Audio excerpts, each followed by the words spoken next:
Welcome back to another edition, and I am really thrilled to have Emily Shull with us. I met Emily it was at an FTA meeting, right? Yes, the Financial Therapy Association conference in 2023. Yes, and I was so excited to discover that Emily is also an IFS therapist. And there's very there's just not a whole lot of financial therapists that also embrace IFS.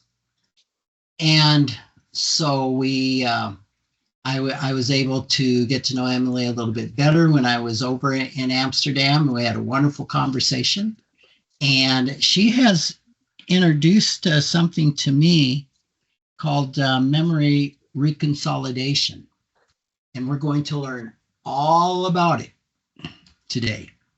So, Emily, just tell us a little bit about your story. What landed you in being a financial therapist and your interest in IFS? Yeah, okay.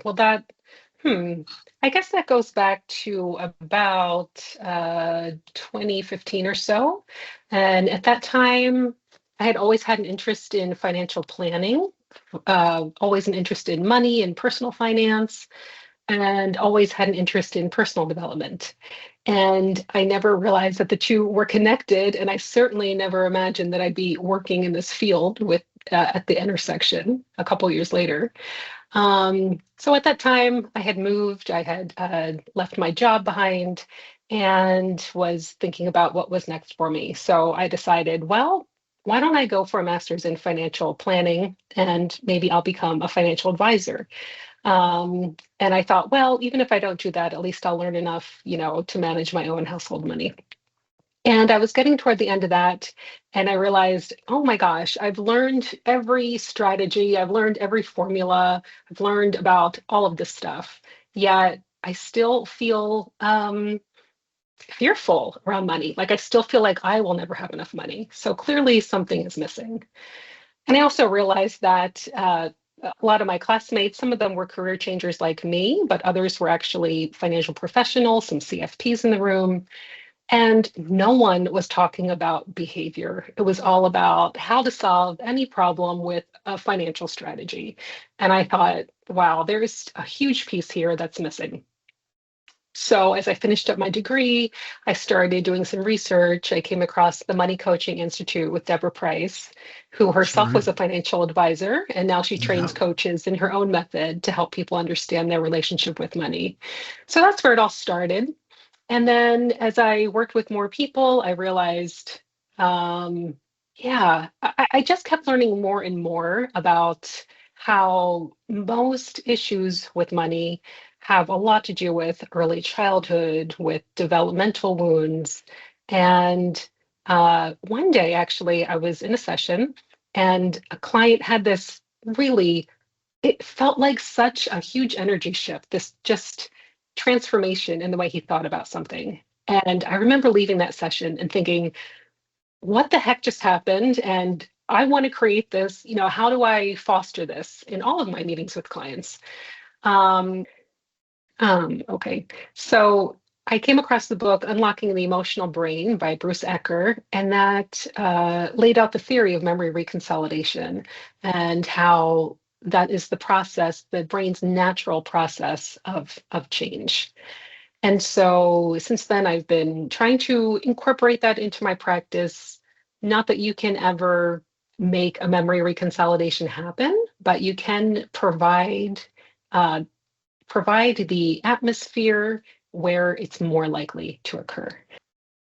So my research led me to Bruce Ecker's book, Unlocking the Emotional Brain. And that is the description of coherence therapy and memory reconsolidation, which is the name given to this natural process that the brain goes through when it undergoes a change, when it updates a neural network that held one belief with another belief. So, is that what happened in the session that you had with that client where something happened and you're like, I want to create this more for people? Yes, yes. Yeah, it was a memory reconsolidation. I didn't know the term for it before, but the description of like what happened during that session matched really clearly the steps for the memory reconsolidation, including, so I can just go ahead and talk about what those steps are. Yeah, I'm curious about one other thing is how did you come across IFS? Oh yeah. So after that, I was trying to create conditions for memory reconsolidations to happen when I was meeting with clients. It's not something that you can make happen, but you can set conditions so that the clients are in a healing brain state, that they're activated enough but not too much. And so as I was doing that, I think, hmm. Actually, Rick, it was you. I watched a video on different types of financial therapy, including cognitive behavioral therapy and IFS, and you were leading the IFS session.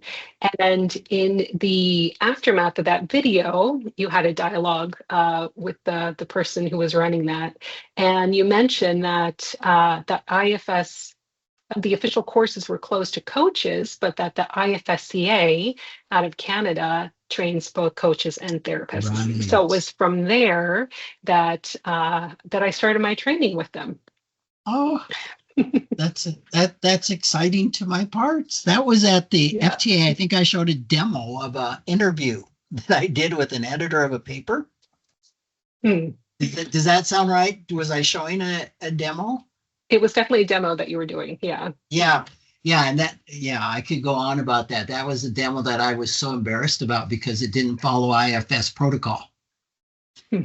And I'm thinking the same thing happened for her in this interview. We kind of did a little parts work, and she just had this spontaneous, what we would call a spontaneous unburdening. And it wasn't a demo of anything except, to your point, how somebody can just get it in that moment and have that spontaneous transformation. So you took the Stepping Stones program. Mhm. Excellent. Okay, great. Yep. So I took Stepping Stones, which is like their version of IFS level one. Yeah. And Yep. then I'm now in the process of doing the level two, the stepping deeper with them. Oh, nice, Yeah. nice. Yeah, I've gotten to know Robin Dixon, who's one of their lead trainers. Was she Hmm. your trainer? Yes, she was. She's fabulous. She is really good, and she also has the money component. Yeah. I Yeah. don't know if that came out in the training. And then her partner is Angie Radish, who is now the COO of IFSCA, Hmm. and she Oh, I comes didn't know more that. from the executive coaching um, area. And I've been working with them doing some master classes, which we have one coming up shortly. But yeah, some really great people up there, Mel and all of them. So cool. All right. So IFS provided the setting the container then to facilitate the memory reconsolidation. Is that right? Yeah, so I have had experiences with clients both before I learned IFS and then also of memory reconsolidation with IFS. IFS is so helpful because the method itself ensures that the client is in a healing brain state. The way that we work with protectors and make sure that we have their permission before going to the emotional exile. That pretty much sets up the client for success because you're not overriding the system, and you're paying attention that they're not too activated so that they can have a mismatch that creates the memory reconsolidation. So what's going on with that? Say more about the mechanics of memory reconsolidation. Yeah, so there are four elements that have to occur in order for a memory reconsolidation to happen. And so the first one is that an emotional knowing needs to be made conscious and kind of up and alive in the person's system. An emotional knowing is, yeah, it's like a fundamental truth about a thing. It's something that's held in a neural network, and it often occurs in childhood, although it could also occur in adulthood, when you're in a situation where something most often, not necessarily, but it's most often something emotional happened that was negative, and your brain thought, oh, this is really important. I need to remember this, and I need a fast way to recall this and to act so that it protects me in the future. And so that's an emotional knowing. And for memory reconsolidation to happen, that needs to be up and running, like in a felt sense in the body. And then your mismatch detectors need to be online. So our brain is always scanning for something that's out of the ordinary. And yeah, that alerts us to potential danger. But if we're too activated, if we're too overwhelmed by an emotion, then our mismatch detectors are not online.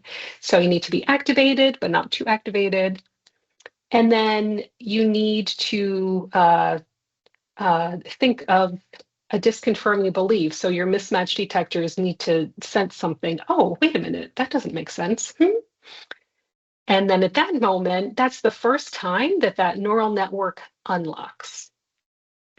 And so for memory reconsolidation to happen, that mismatch needs to be repeated at least one more time. And that's the really interesting part of doing that through IFS, because you and I have talked about this before, that in IFS, you don't necessarily repeat the mismatch. And so you really have to be conscious as a therapist or a coach to try to find ways to make that mismatch, the mismatch known if it's not, because sometimes in IFS, the client experiences that internally, and so we don't even know what the mismatch is. But there are ways to get to that. So the four things are, there has to be an emotional knowing. The second I might have missed, is that the mismatch detectors? That's right. Yeah, the mismatch detectors need to be online. Yeah. Okay. They need to be And functioning. then you've got to discover a belief. I can't even read my own writing. Yes, a disconfirming belief. So a belief A disconfirming. Okay. is contrary to the original emotional knowing. And then it needs to be repeated. Yes. Yeah. The first time unlocks the neural network so that new information can come through. And so the second time, when it's repeated or when it's thought of in the brain again, then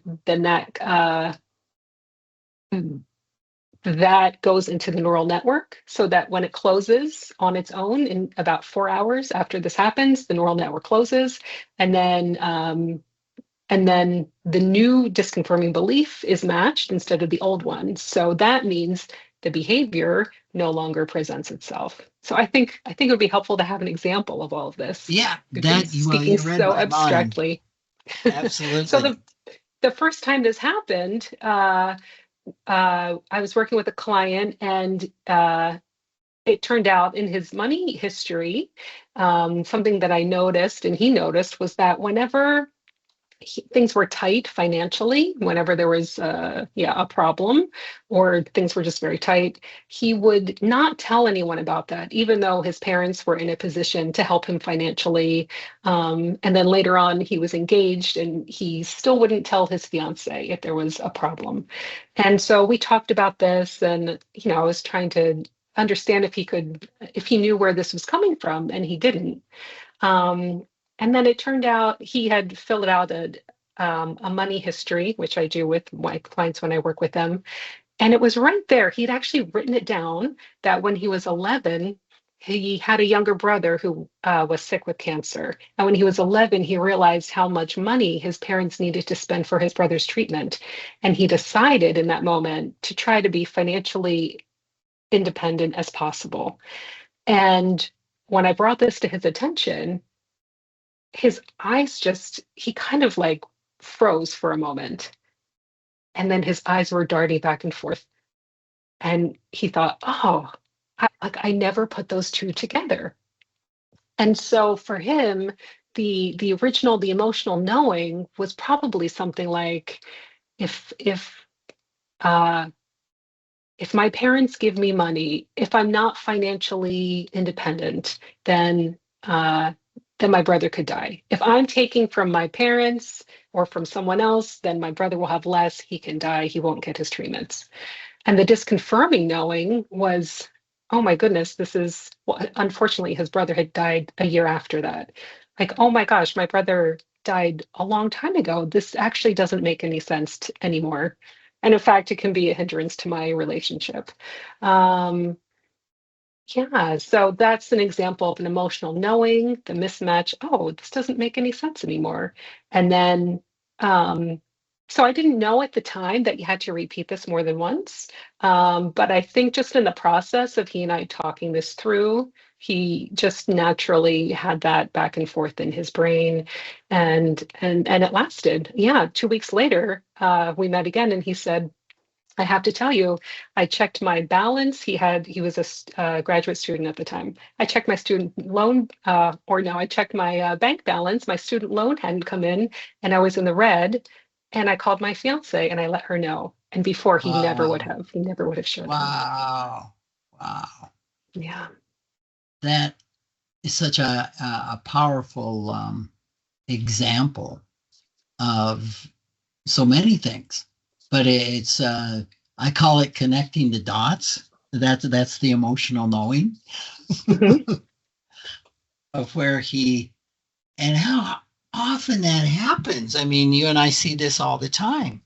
That sitting in the facilitator's chair, it seems pretty obvious of the connection and how impactful that is when the client discovers that information. And I mean, I've done it in my own therapy.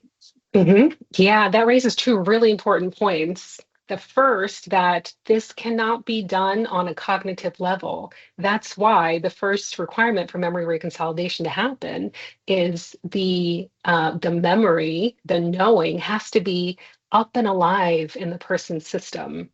It can't just be up here, just a knowing, because he knew that. He wrote it down on a piece of paper.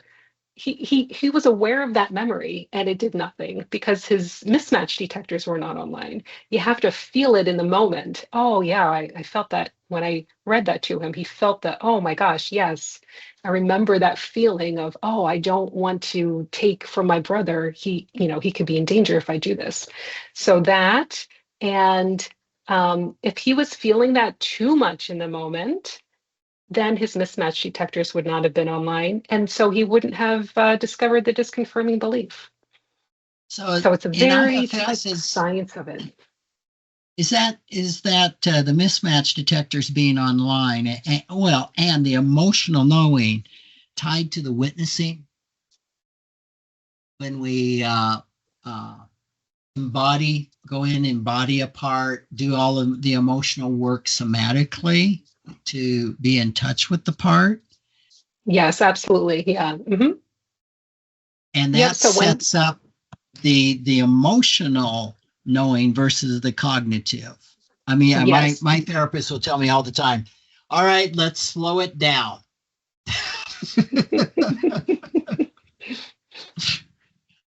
And so that's preparing the fertile emotional ground for that emotional knowing. Yeah, and that's why IFS is so good for this, because when it's embodied, either a sensation, for example, a sensation in the belly, or maybe a client experiences it metaphorically, they see an image, or some other sensation. Yeah, that activates this, yeah, it activates the juices. Then the discerning belief, let me make sure I get this right in this case, is that, oh, I've got to, it's not okay for me not to have money. I've got, or to let anybody know I have a money problem, because in some ways my brother's going to die. Um, through uh, realizing in that moment, oh, I'm not with my brother anymore. My brother has died. I am an adult. And I don't know that this is what went on. Other adults talk about money. I know this has happened with myself. Other people will say, yeah, I'm having a money problem, and it doesn't seem to be much shame around it. How that's possible? Yeah, and that brings up another good point, actually, Rick, which is that the disconfirming belief needs to be subjective to the client. They need to think that this disconfirms their emotional knowing. And as a coach or therapist, we might think, oh, I've got it. And we might offer one to them. But then it doesn't land and nothing changes because it doesn't ring true for them. It has to ring true for them. That is so good, and it brings up something I'm playing with that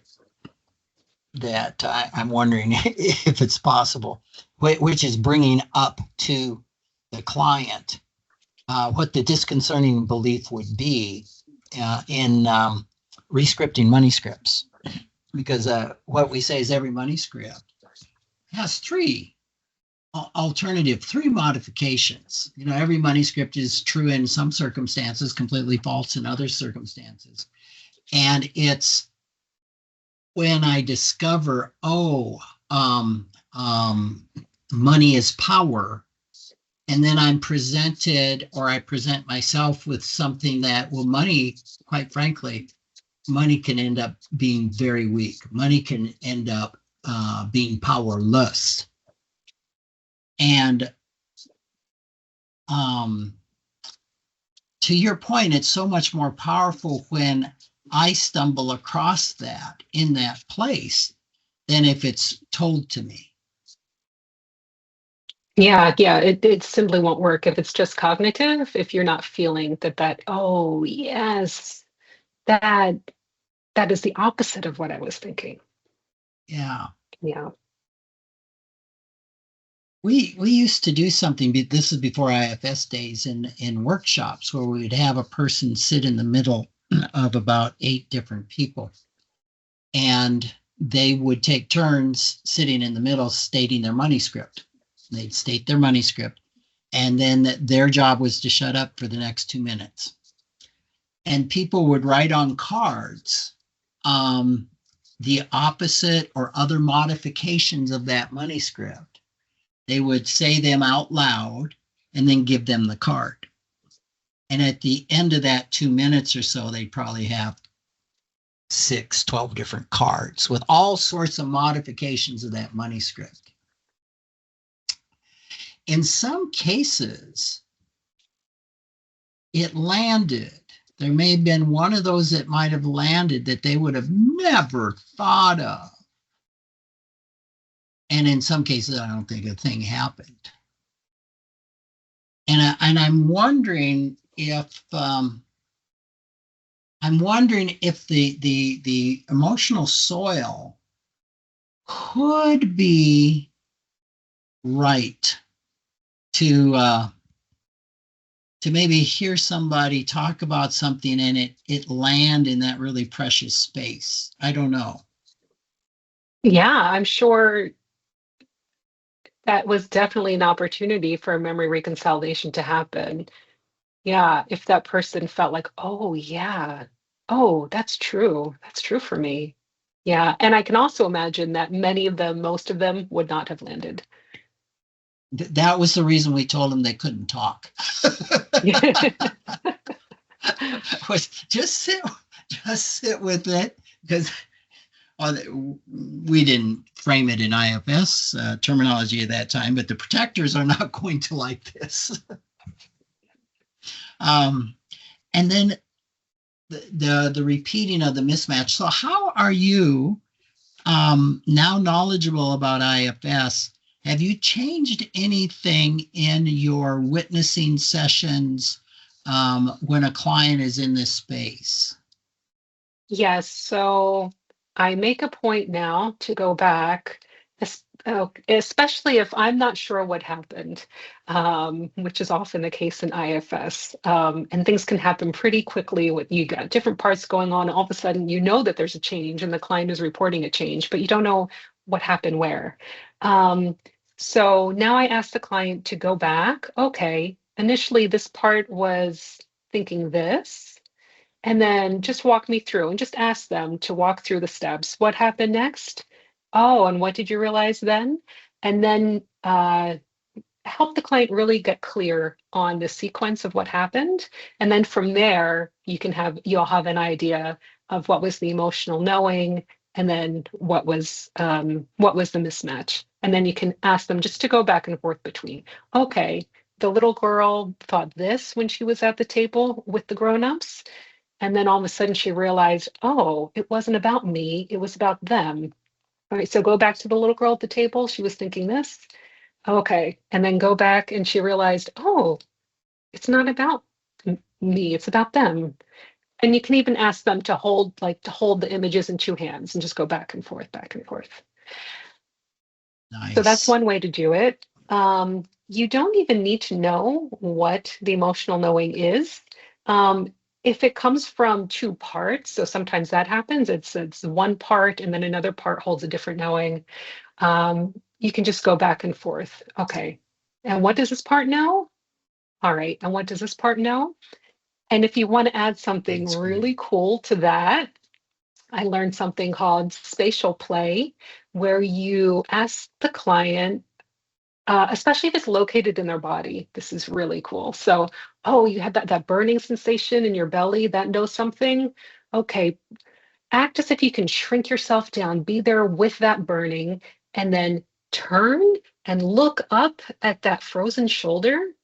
And what happens in the belly when you see that frozen shoulder? That frozen shoulder holds this other knowing.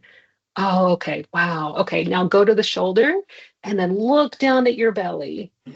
And what happens in the shoulder? Oh, okay. And then go back and forth. And that activates a certain part of the brain, which I I don't know enough about it to go into detail, but it really works to help solidify the mismatch and the memory reconsolidation.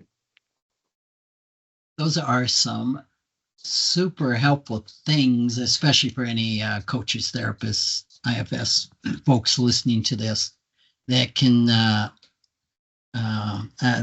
that's great fodder for rethinking that process.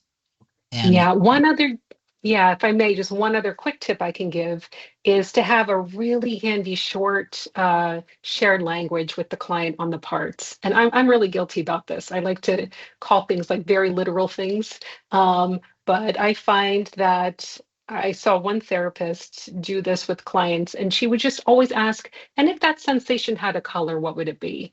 And the clients almost always can answer that very quickly. And it's so helpful. Okay, and the yellow? And what happens with the yellow when you say that? Okay, and what happens to the purple? So it's a really easy way to go quickly back and forth to repeat the mismatch. oh, that's nice because that really anchors on the part. Yes, Is the yes. And instead sensation of I'm getting. describing it, I end up like describing it in too many words, the parts.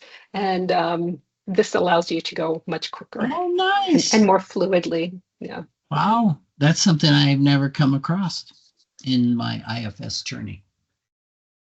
Emily, I think unfortunately we're out of time. Um, and the listeners don't know this, but we had all sorts of technical difficulties. The internet gods were not with us the first part of this. I so much appreciate you sharing your knowledge with us. Where can people find you or get in touch with you? Yeah, they can find me on my website, me, myself, and money.com, and they can reach out to me there. Great. And you work with people all over the world, right?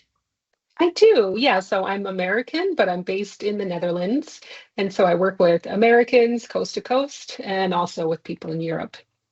Nice. Yeah, I don't know that we mentioned that you. Yeah, we did. because I said I was in Amsterdam and we got together. So, okay, well, thank you so much. This has been so rich and something I'll be chewing on for a little while.